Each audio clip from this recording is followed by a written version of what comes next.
aujourd'hui, nous avons besoin d'un changement dans notre mentalité, un changement de nos comportements, un changement des lois, et à leur mise en application, parler plus de solidarité, plus d'écoute des uns et des autres, essayer de travailler ensemble, essayer d'échanger les informations, de collaborer ensemble. Aujourd'hui, il faut dépasser cette idée d'avoir des pays pauvres et des pays puissants. Aujourd'hui, nous sommes tous sur la même longueur d'onde puisque cette pandémie touche toutes les régions, tous les continents, tous les pays, sans faire attention ni à la couleur, ni à la religion, ni au degré de pauvreté ou de richesse des gens. Donc, il est aujourd'hui important d'en tirer les leçons que notre sort est de vivre ensemble et notre destin est de collaborer ensemble parce que c'est cette collaboration qui fera sortir et dégager plus d'opportunités, axée sur le développement et la recherche, axée sur un meilleur système social, fiscal, afin de préserver les personnes vulnérables, essayer d'être plus à l'écoute moi je parle ici des gouvernants, d'être à l'écoute de leur population, d'encourager l'application de la société civile afin de préserver les acquis, afin aussi d'être impliqué pour faire passer des messages et afin aussi de se rendre utile.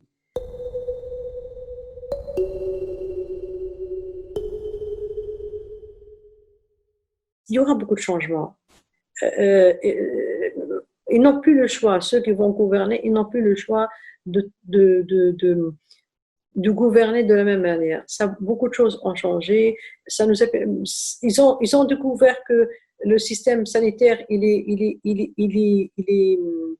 est presque chaotique un peu partout, dans les pays industrialisés que dans les autres pays, que le staff médical n'est pas très bien reconnu, qu'il y a un manque terrible. Peut-être on devrait réorienter nos besoins en main-d'œuvre spécialisée.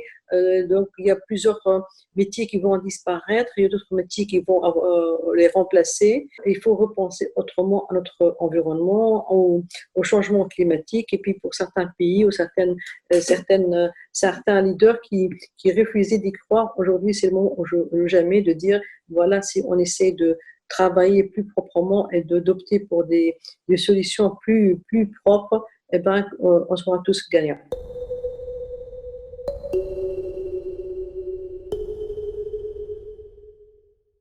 La gouvernance internationale telle qu'elle est aujourd'hui s'est avérée un peu fragile face à cette pandémie. Il est temps aujourd'hui d'impliquer beaucoup plus les pays émergents.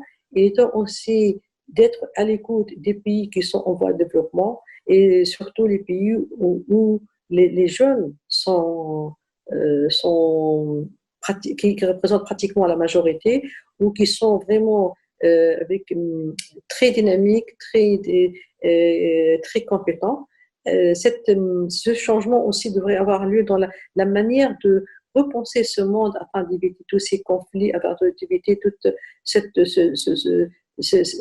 les sommes colossales qui sont maintenant allouées à l'armement, aux guerres civiles. Il faut penser plutôt comment préserver notre environnement, comment axer sur une agriculture saine et propre pour nous tous, comment assurer une eau potable pour tout le monde, comment essayer d'assurer les microcrédits, les finances afin de donner des moyens aux personnes un peu partout, aux jeunes, aux femmes dans les milieux ruraux afin d'accéder à ce type de financement pour qu'elles aient au moins cette humilité, qu'elles aient confiance aussi, puis qu'elles aient cette liberté d'avoir accès au financement et d'avoir cette liberté aussi d'indépendance financière vis-à-vis, bien sûr, de leur mari, vis-à-vis de leurs parents aussi.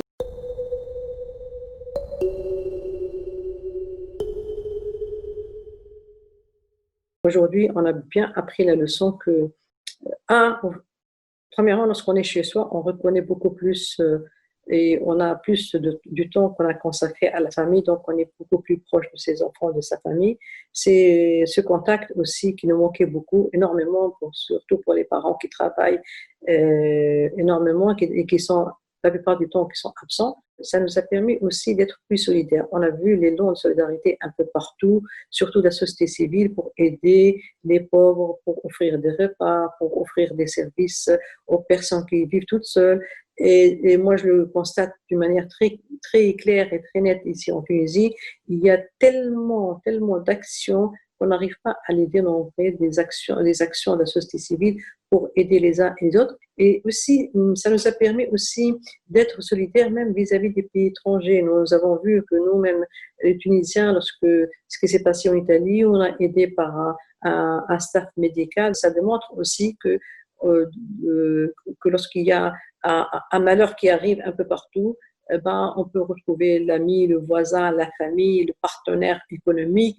Et ça nous rend encore confiance qu'il y a toujours en nous ce côté humain, cette lueur et cet espoir.